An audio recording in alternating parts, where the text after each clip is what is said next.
Okay, so you know how sometimes you leave the doctor's office and you're like, wait, what did they just say? Totally. It's like they're speaking another language. Right. All those medical terms. But you know, knowledge is power, and that's what this deep dive is all about.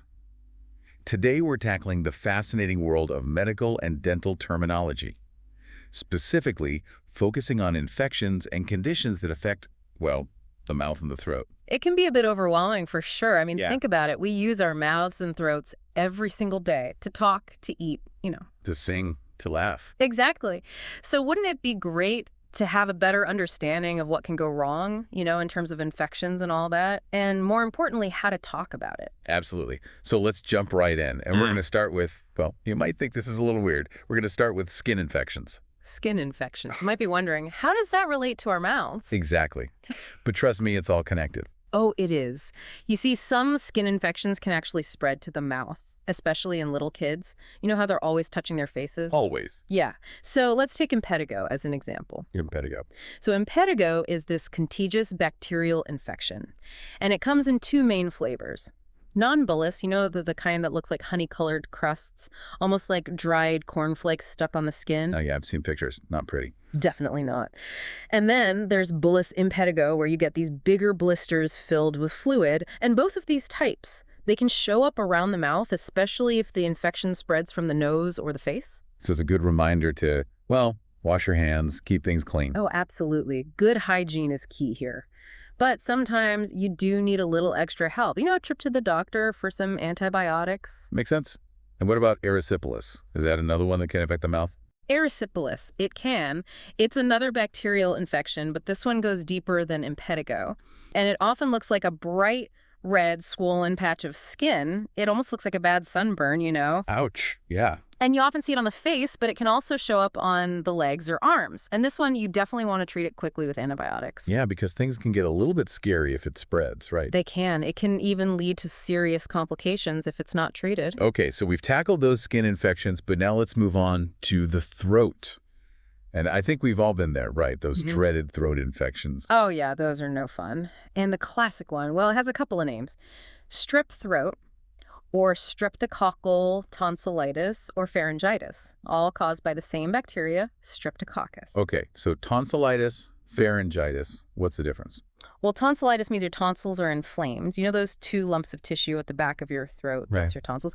And pharyngitis, that means the pharynx is inflamed, basically the back of your throat itself. Ah, okay. So same culprit, different locations in the throat. Exactly. But the symptoms, pretty much the same. Sore throat, fever, you might have trouble swallowing, maybe some swollen glands in your neck. And it's important to remember all those symptoms, they can also be caused by viruses, right? Not just bacteria. Oh, absolutely. That's why it's so important to get checked out by a doctor. They can do a quick throat swab and see if it's really strep throat.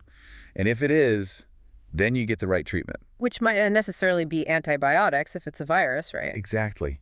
And you know what's interesting? Sometimes strep throat can lead to another condition called scarlet fever. Have you heard of that one? Scarlet fever, that sounds pretty intense. It can be. You get this bright red rash all over, and it feels like sandpaper, especially in those skin folds. Oh, no. Yeah, and there's this interesting thing with the tongue. It starts out looking white and bumpy, like a white strawberry. A white strawberry, that's kind of poetic. Right, but then it turns bright red. They call it a strawberry tongue. It's pretty unique to scarlet fever. Okay, that's a vivid image. And now for something a little more serious. We have to talk about diphtheria.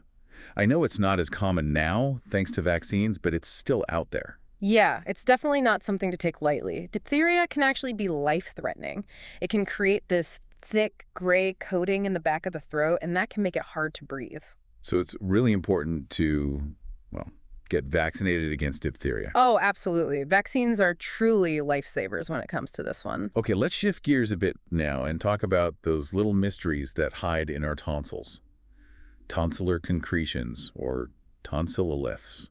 I've heard they can cause some seriously bad breath. You heard right. They're basically little calcified stones that form in those nooks and crannies of your tonsils, and they trap all sorts of stuff. Bacteria, food particles. It's like a little party in there for bad breath. I can imagine.